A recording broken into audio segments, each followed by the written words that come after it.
कि आज का दिन जन्म उत्सव वीरांगना फूलन देवी जी का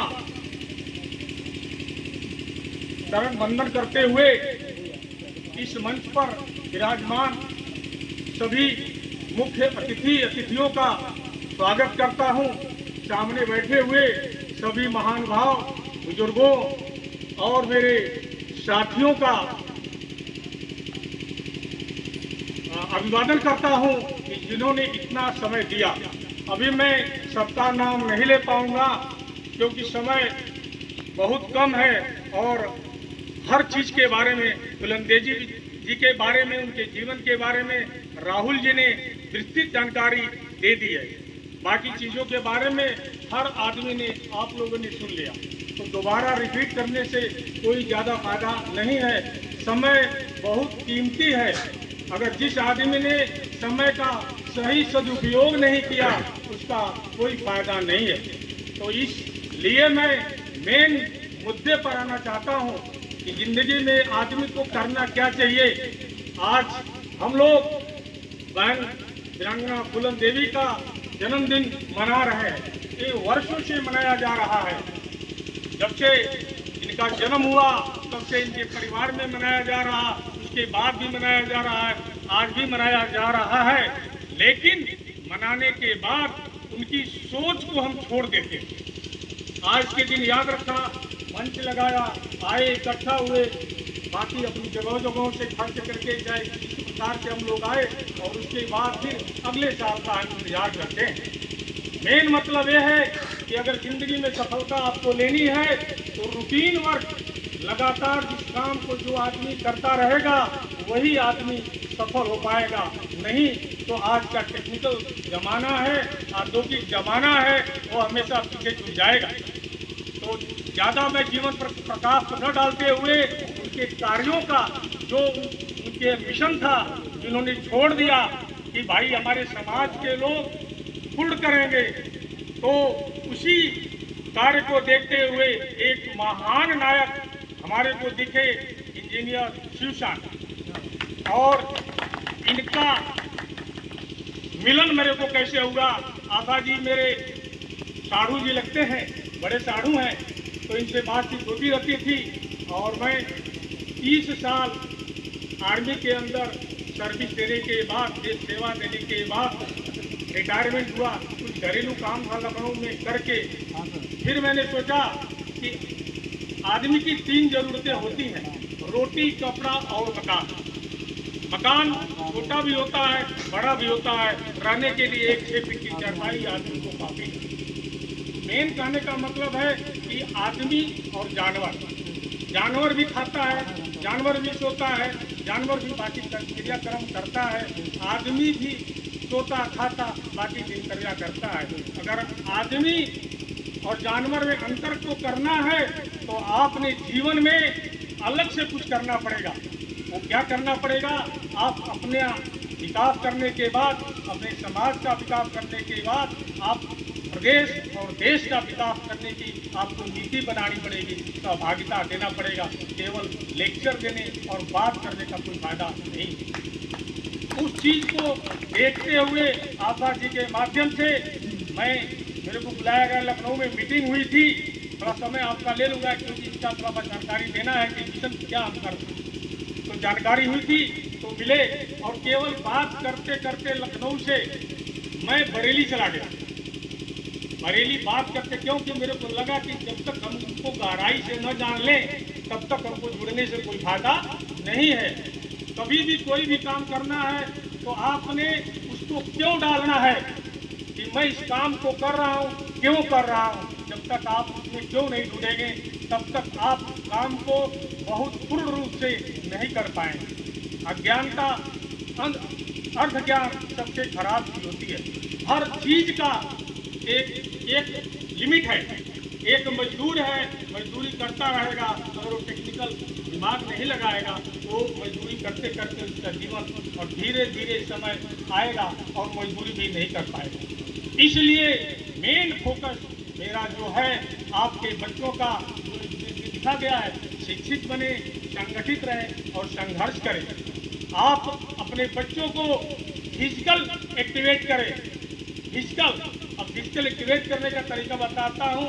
उसी के लिए हम संगठन में काम कर रहे हैं और इसको प्रदेश स्तर तक से लेके एक नीचे जो एक बंदा बैठा हुआ है उस पर मैं प्लान बना रहा हूँ कि कैसे काम करेंगे। मेरा अभी मिशन है निषाद नगर मऊ में आप काम की शुरुआत करिए, कभी मत देखिए कि मेरे पीछे कौन आ रहा है। आप सुबह जूता पहनिए, अपना जो भी हाफ पैंट पहनते हैं आप वॉकिंग में निकल जाइए। 1 दिन निकलेंगे, 2 दिन निकलेंगे, 3 दिन निकलेंगे, चौथे दिन कोई न कोई आपके पीछे चल जाएगा। उसी तरह आपके साथ कोई नहीं आता है, आप अपने बच्चों से शुरू करिए। आप अपने बच्चों को मार्गदर्शन दीजिए फिजिकल के लिए। आपके साथ आने वाले समय में दिन पर दिन बढ़ते जाएंगे और उसके बाद फिर कोचिंग फिजिकल का बता दिया मैंने। उसके बाद और लंबी समय है। कोचिंग का मतलब है आज हम अच्छे से अच्छे स्कूल में बच्चों को डाल दें। केवल स्कूल में डाल देने से आपको कुछ होने वाला नहीं है। होता क्या है, स्कूल का एक फिक्स नियम है कि बच्चे को मैं क्लास 1 से लेके और क्लास 12 तक कितने नंबर देके, प्राइवेट स्कूल आज कुछ ऐसे कर रहे हैं कि 6, 7, 8 तक अच्छे नंबर देते थे अपने स्कूल का नाम रखने के लिए। अगर कोई इसमें शिक्षक साहब है तो पूरा मत मानिया गया, तो मैं इस बात को ग्राउंड में चेक कर चुका। तो पेरेंट्स का काम होता है अपने बच्चों को जो त्रैमासिक, वार्षिक, अर्धवार्षिक परीक्षाएं होती हैं, आप स्कूल में जाके खुद चेक करें कापियां निकाल कर कि क्या उस टीचर ने हमारे बच्चे को नंबर कम या अधिक तो नहीं दिया। अगर कम भी दिया है तब भी टोकना है, अगर अधिक भी दिया है तब भी टोकना है। तब जाके आपके बच्चे का मूल्यांकन हो पाएगा, सही मूल्यांकन हो पाएगा, नहीं तो नहीं हो पाएगा। दूसरा, आप अच्छे से अच्छे स्कूल में डाल देते हैं, घर पर आकर वही वातावरण पैदा करते हैं। घर पर आकर आप, क्योंकि अधिकांशतः हमारे समाज में गरीबी है, गरीबी के कारण हर आदमी व्यस्त है, अपने काम धाम पर चले आते हैं और शाम को फिर वही कहानी सुनी जाती है। आता है, खाना खाता है, सो जाता है। बच्चे ने होमवर्क किया नहीं किया, क्या किया कुछ पता नहीं है। सुबह फिर वैसे ही रूटीन वर्क चलता रहता है।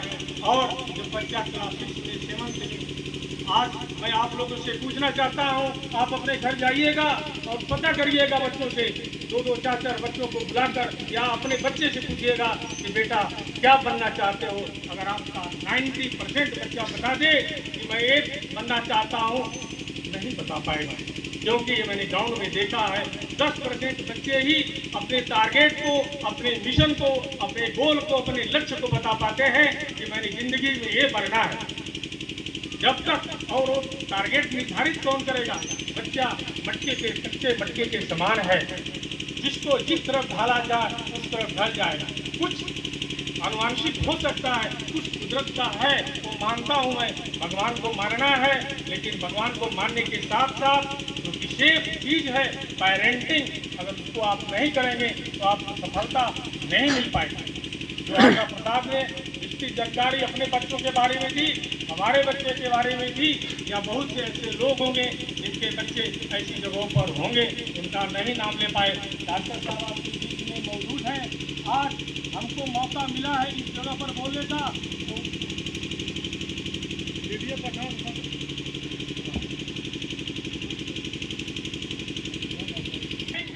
बहुत जरूरी है। आपका बच्चा आता है उसको देखना। आज डॉक्टर साहब हैं या जो आपा प्रसाद ने अपने बारे में, मेरे बारे में और आपके बीच में बहुत से ऐसे बच्चे होंगे, लेकिन आदमी क्या देखता है? आदमी केवल सफलता देखता है कि धीरूभाई भाई अंबानी ये बन गया, डॉक्टर वीरेंद्र साहब ये बन गए, लेकिन उसके पीछे की मेहनत को कोई नहीं देखता। पीछे उसने कितना संघर्ष किया, डॉक्टर साहब ने, उस धीरूभाई अंबानी ने कितना संघर्ष किया, ये कोई नहीं जानता। इसलिए मैं आप सबको बोलना चाहता हूं कि आप अपने बच्चों को सही पेरेंटिंग करने का मौका दें। लेकिन जब हम लोग समाज में उतरते हैं, जब हम लोगों के बच्चे सफल हो गए, इनके बच्चे सफल हो गए, लेकिन जब मैं गांव लखनऊ में सेटल हो गया, मैं भी, मेरे को कोई ज़रूरत नहीं थी रोटी, कपड़ा, मकान, हर चीज से संपन्न थे, सरकारी पेंशन मिल रही थी। मैं चाहता तो आराम से अपनी जिंदगी को जी सकता, लेकिन मैं जब गांव में आता हूं तो बहुत दुख और दर्द देखता हूं। खासकर निषाद समाज के जो गांव में जाता हूं तो बहुत एक परेशानियों को देखता हूं।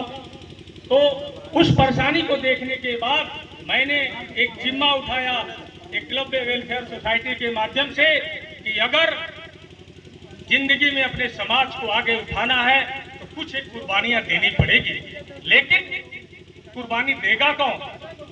तो मैंने देखा कि हमारा तो परिवार चल जाएगा अगर मैं समय दे रहा हूं इस समाज के लिए, तो कोई दिक्कत मेरे समाज को नहीं आएगी।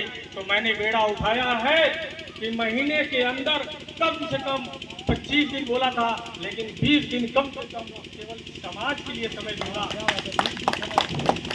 20 दिन कम से कम केवल समाज के लिए समय दूंगा और समाज में उसका मॉडल मैं पेश करूंगा निषाद नगर मऊ के अंदर। उसका मॉडल मैं निषाद नगर मऊ में पेश करूंगा, उसकी वीडियो आपको भेजा जाएगा और एक नमूना पेश करके एक उद्घाटन इंजीनियर शिव टानी जी के माध्यम से डॉक्टर अगर मौका साहब देंगे तो वीरेंद्र सर के माध्यम से वो उद्घाटन करवाकर वो दिखाया जाएगा मॉडल। और वैसे यूनिट वॉलेंटियर जगह जगह, क्योंकि आप एक जगह बड़ी दूर जगह बोल देंगे तो नहीं हो पाएगा। आप छोटे एक बोल रहे थे कि अब जब आए तो ताश खेल रहे थे, अब हम लोग आके गाड़ी लेकर आए यहाँ पर लगा रहे थे, वहाँ पर बंदे ताश खेल रहे थे। मेरे को बहुत दुख हुआ कि जिस काम के लिए, जिस गांव के समाज के उत्थान की बात करने के लिए हम लोग आए हैं और वो लोग खुद ताश खेलते। उसके बाद मैंने 4-5 लड़कों को बोला, अरे भाई तुम्हारे लिए आ रखे, तुम आ जाओ। तो कहने का मेन मतलब है कि आप छोटे से